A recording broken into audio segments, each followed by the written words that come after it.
The reality is we're closer to the end than we are at the beginning. When you think about it, we've been going nothing but up since 2023. But I did see one of the more bullish macro signals over the weekend, China banning crypto again. Yeah, that's always a good macro signal. Yeah. But there's merit to it. Like right now, they're pumping so much money into the system. Like you talked about liquidity. They don't want that bleeding out into crypto because it effectively is selling the yuan when they want people to be building with the yuans.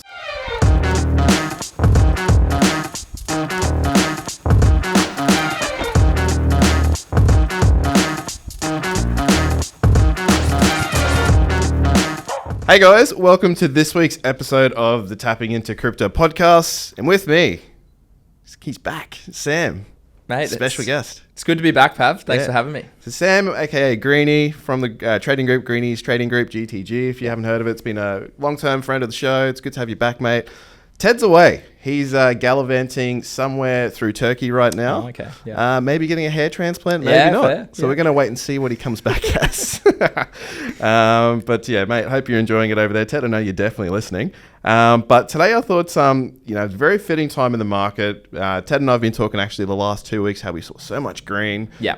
Could we potentially see some sort of cool off? Yeah. Albeit maybe we're seeing a bit of a pause now, but I think, for everyone listening today, this is what it's all about. We're going to dive into just our thoughts on the markets, get Greeny's take, as well as just dive into some of the strategy. I think it'd be really cool to pick your brain about these last few weeks. I mean, a lot of people didn't see this green coming. Yeah. But even those that did maybe caught it a bit late, maybe left a little bit hot-handed with some losses now after the market pulling back a bit. So I think just understanding how you approach the markets during periods like we've just seen, and I think we can both talk to after that what we're expecting to see next. I think for the end of 2025, I think that'd be like a good little segue. Yeah. But also I think it'd be good to just catch up with you and find out, how things are going with your trading group and your community. Sounds good. Just any lessons you've come across or any sort of value adds for the listener. And I think I've got an idea of one that you might have. So I think everyone better stick around for towards the end of the show. But let's just cut the cheese. Mate, what do you reckon? Like the markets right now, what are you seeing? It's been wild, man. Like it's historically like summer over in America or winter here in Australia. Like it's more of a bearish time, right? In traditional markets, but obviously in crypto as well. And then that's usually followed up by a bearish August and September, where they're pretty much two of the three worst months in terms of Bitcoin returns, right? In the financial year. And so for me, what I'm looking at the moment is that we're really displacing what we've done in previous cycles, and we've really front run a lot. Like we obviously set a new all-time high before the halving, which is the first time in history. We've front run a lot this cycle in terms of metas due to the ETF demand and all those sorts of things. So it's no surprise to see just that continuation of like liquidity, right? And you've seen America come in, like Trump's pro crypto, right? And that's great for globalization in a way that has never been seen before. You've got ETF demand. You're seeing these companies like MicroStrategy plus all these other ones just accumulate so much BTC and ETH. It's wild, isn't it? So from a trader's mindset, you're like, okay, well, my bias needs to be probably higher, right? And if we get a shallow pullback or we range for a period of time, then that's probably an opportunity because the next leg up will come sooner rather than later. And like I've been in crypto since 2016. You've seen a lot of sort of market cycle structure throughout that time. And it's just so different now. Like that tariff scare was the best opportunity that we've seen in a long time. Yeah, we called it like COVID 2.0 on the show. It was scary at the time, but like I took that time to DCA. I'm sure you did too. Yeah. It looks great now, but at the time, like everyone's running for the hills, right? Absolutely. And that happened last week, obviously. We got up to like 123. And then we pulled back all the way to 112. I actually did, I caught the bottom. So on ETH, BTC, Sol, and Filecoin actually, because it's in a range at the moment. Sweep the big weekly level. Big. It has to hold this level, otherwise it probably goes lower from here. And that's obviously people have listened to the show before. Like I love my memes and trade them pretty frequently. And I think it's a good way to be, right? Be adaptable and trade all the trends. But it's an interesting time. I think we go higher personally. If we do go higher sooner, then I probably am a little bit more cautious. Probably good time to scale out. If we do take a little bit longer, then potentially that does mean that with the Fed obviously dropping rates in the coming months, very expected, global liquidity continues to increase, plus the macro buying from all these huge hedge funds or huge companies, right? It's maybe we do go into 2026. And the last point I want to add is historically, post-halving to peak is around 545 days. Yeah, I was thinking that too the other day. Which is around mid-October, right? This year. So I think we go longer, personally. That's the scary thing I'm still tussling with. Like again, no one's got the crystal ball on any of these things, but we're just constantly aware of what could happen. And if this happens, I'm going to do that. For me, the scary thing is like what you said, and I kind of quite like it. If we actually move pretty quickly from here, I'm actually more worried than I am feeling more secure. Yeah. Because the reality is we're closer to the end than we are at the beginning. Without a doubt. It's like when you think about it, we've been going nothing but up since 2023, let's call it, end of 23. So, I did see one of the more bullish macro sentiment shifts, signals, over the weekend. China banning crypto again. Yeah, that's always a good macro signal. Yeah. And then, But there's merit to it. Like, essentially, like if right now they're pumping so much money into the system, like you talked about liquidity, they don't want that bleeding out into crypto because it effectively is selling the yuan when they want people to be building with the yuan. So like there is a bit of thought process behind it all, as weird as it sounds. I think one thing that we saw very interestingly with this most recent run, I want to say when ETH got, maybe those couple of weeks where it did like 30, 40, 50%, started seeing the NFT sort of space come alive. And then I think it's funny, like Greg in the office too, were talking about it like, should we start looking at ordinals? And literally 2 days later, ordinals just went, we're like, all right, can't touch ordinals now. Well, I'll talk about that specifically because like in GTG, we literally trade everything. And so I bought ordinals before the pump. And I bought Ethereum NFTs before the pump as well. So I have a Pudgy. I've had that for a while. I think that's a great opportunity still with what's coming. But I bought Rec Guy, I bought Moonbirds, and then I bought a BTC Puppet. Well. We got Spencer on our show later this week, actually, which will be good.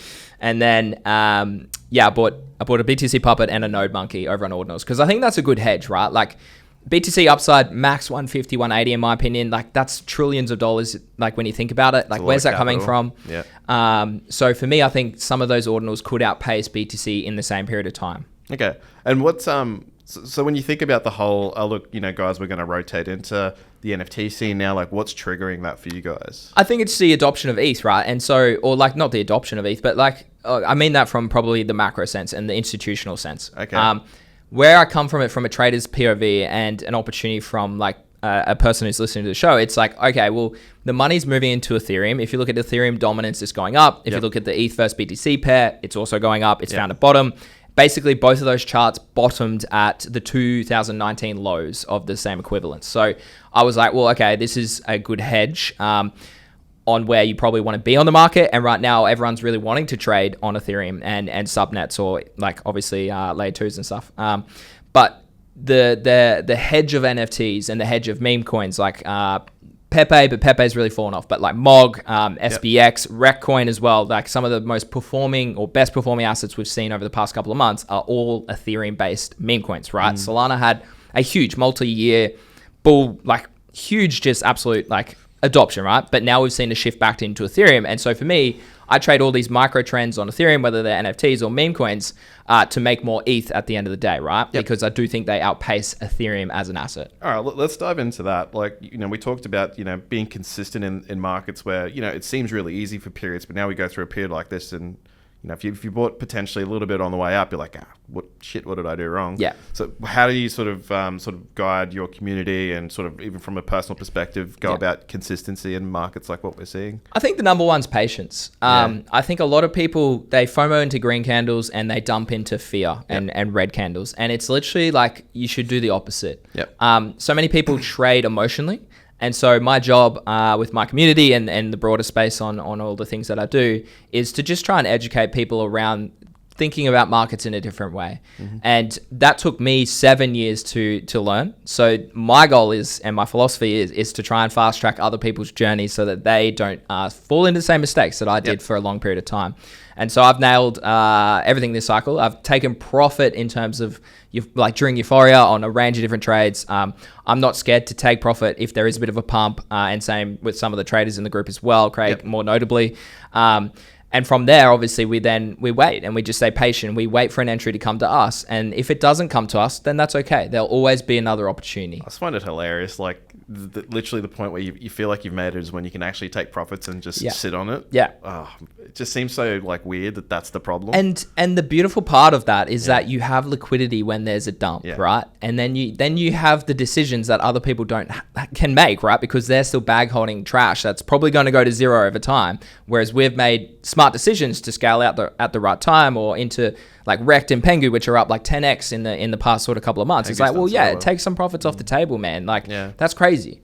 Yeah, it really is. But like, I could say the same thing. Like, it's only like probably in the last, I'd say 2-3 years that I've had that profit-taking mentality. Yes. Yeah. Even then, sometimes it gets away from me with a longer-term thinking. Yeah. But now we're getting to the sticky end. I just can't think of anything more than like a month out if I'm getting in. Yeah. Unless something like really looks good towards the back end of this year potentially. But it's been interesting. And do you find with your community there is like an acceptance of like the NFT scene? Because I feel like a lot of people either one think it's fake, or number two think that it's just it's too hard for them. Like how do you find people respond around it? That's a really good question. I think it's opportunity, right? And I think people who fade metas or fade trends, who aren't open to the new idea of what worked in 21 or 2017 doesn't work in 2025. So I really I use like all of my power to really educate people that like, if there's a new trend emerging, don't be scared of it. Actually go learn about it and see if there's an opportunity to make money over there.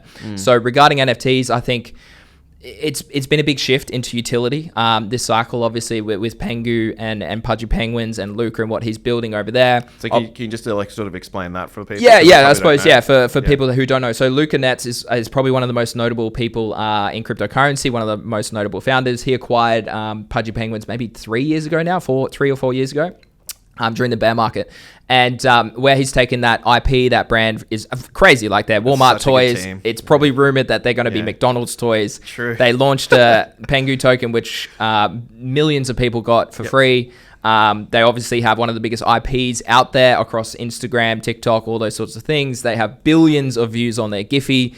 And then obviously they also have Abstract Chain, which I've been trading and earning a bit of money, but also farming that airdrop, which we'll get later this year confirmed. So that's a big shift in why I think a lot of people aren't buying, say, your apes anymore. They're buying a Pudgy Penguin, or they're looking at someone like Spencer, who's just acquired Moonbirds, and he made over $10 million on Pudgy Penguins. He runs a VC for NFT trading only, like doesn't even touch other sort of markets, right? So I'm like, oh, he's just acquired that. That's probably a really good opportunity. I'm probably going to buy Moonbird here because what he brings to us as a holder probably is going to be better than any other opportunity out there. So I think about that from a mindset, from a trade. And then I go, okay, well, do I want to own a NFT that's on Ethereum? Well, yes, Ethereum's really starting to catch up to the rest of the market like it hasn't all cycle.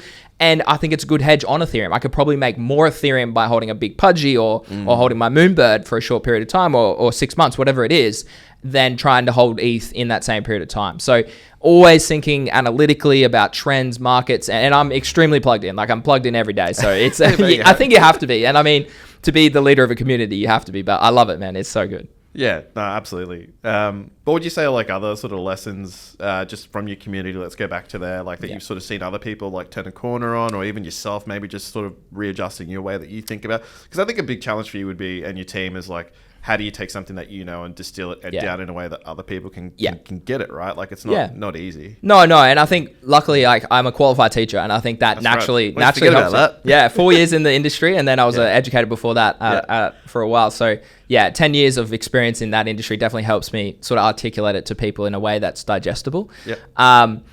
But no, that's a really good question. I think probably risk is just a big one. I think too many or too many people risk things. They don't think about risk management. They don't think about portfolio structure. They don't think about how risk works, right? So if you have high conviction, sure, allocate 5% of your portfolio into this. But if it's a meme coin or an NFT that's really risky, it really shouldn't exceed 1 to 5% of your portfolio, right? Because if that does dump, and you have a higher net worth in that, or a higher percentage of your portfolio in that specific asset, then that ruins you, right? And so it's all about protecting your downside risk. It's probably the most important thing to think about in any trade that you take. Everyone always, like, it's so funny. I speak to thousands of people about this, like, very weekly. But, like, everyone always thinks about upside. They're like, oh, yeah, Solana's going to $300, BTC's going to 200K, Ethereum's going to 10K. What about downside? Why aren't you as hypothetical about downside scenarios? So for me, I'm always like, okay, if I'm buying Hyperliquid right now at $39, whatever it is, where is my invalidation? Okay, if it falls below $30, I probably cut there. Even though it could bounce from there, that's my invalidation, okay? Sure, it could go to $90 from here, but my invalidation is $30. So always thinking about the trades that you enter from a downside risk perspective. Yep, no, that's a good takeaway. Anything else sort of you've come across that you think people should be aware of, especially playing around in the space? Yeah, absolutely. I mean, like more recently, I unfortunately got hacked. I got scammed back in April, I think it was now. So that's about 3 or 4 months ago. And unfortunately, that happens to a lot of people in crypto. Yep. Phishing links, Discord spam, whatever it is, right? And you do have to be super safe. You have to diversify your assets across wallets.